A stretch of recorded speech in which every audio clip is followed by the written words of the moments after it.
যদি এরকম মজার খাওন দেইখা আপনার জিবলায় ওয়াটার আইসা পড়ে, সেই ওয়াটারে মাখাইয়া এরকম মজার কাচ্চি খাইতে যেতে হবে আপনাকে কাচ্চি ডাইঙে। তো আমি এখানে আইলাম, খাইলাম এবং কি কি করলাম তা আপনাদের জানাবো। এই স্বাদ! এখানে কিছু ক্ষুধার্ত প্রাণী দাঁড়াই আছে এবং দাঁড়ায় দাঁড়ায় পেট চুলকাইতেছে খাওয়ার জন্য। এখানে আসতে হলে সর্বপ্রথম আপনার আসতে হবে সাভার পল্লী বিদ্যুতে, এবং সাভার পল্লী বিদ্যুৎ নেমে ওভারব্রিজের পাশেই একতা ভবন। সেই একতা ভবনের নিচতলা থেকে লিফটে উঠে লিফটের 3 নম্বরে প্রেস করলে আপনি চলে যাবেন সেই আপনার কাঙ্ক্ষিত কাচ্চি ডাইঙে। ভাই, এখানে আসার পরে তো আমার মাথা কপালে। এরা তো ন্যাশনাল নেই, এরা তো ইন্টারন্যাশনাল হ্যাঁ। এদের ব্রাঞ্চ রয়েছে কাতার, দুবাই, শারজা, আজমান এবং বিভিন্ন জায়গায়।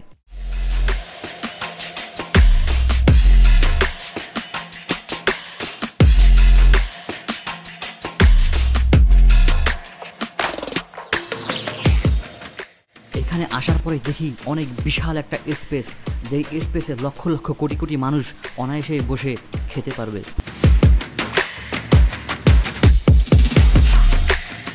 এখানে রয়েছে বাদাম শরবত, বোরহানি, ফিন্নি এবং রোস্ট এবং বিভিন্ন মজাদার স্বাদের খাবার।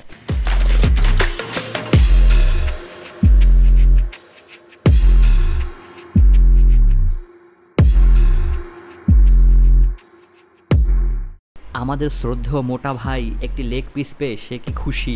সে অসাধারণ একটা পোজ দিল।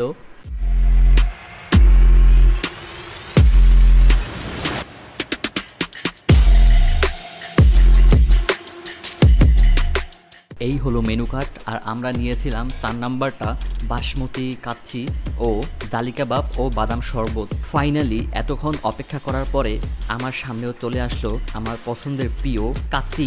খাচ্ছি, আরাম পাচ্ছি। বিসমিল্লাহ রহমানির রহিম। আসলেই অনেক মজার ছিল। তো আসলে আমার পার্সোনাল ওপিনিয়ন হলো দালি কাবাবটা আমার বেশি একটা ভালো লাগে নাই। একটা মাছের মতো ফ্লেভার পাইছিলাম, আর অনেক শক্ত ছিল।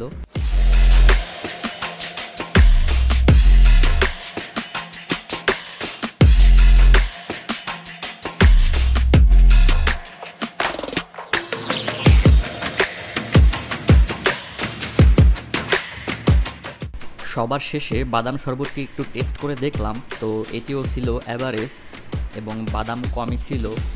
একদম চেটেপুটে খেয়ে নিলাম সব কিছুই। একদম শেষে দিল কিছু টিকটিকির ডিম এবং সেগুলো খুবই মিষ্টি, যা আমি খুব পছন্দ করি, এবং তার সাথে দিয়ে দিল ডিল।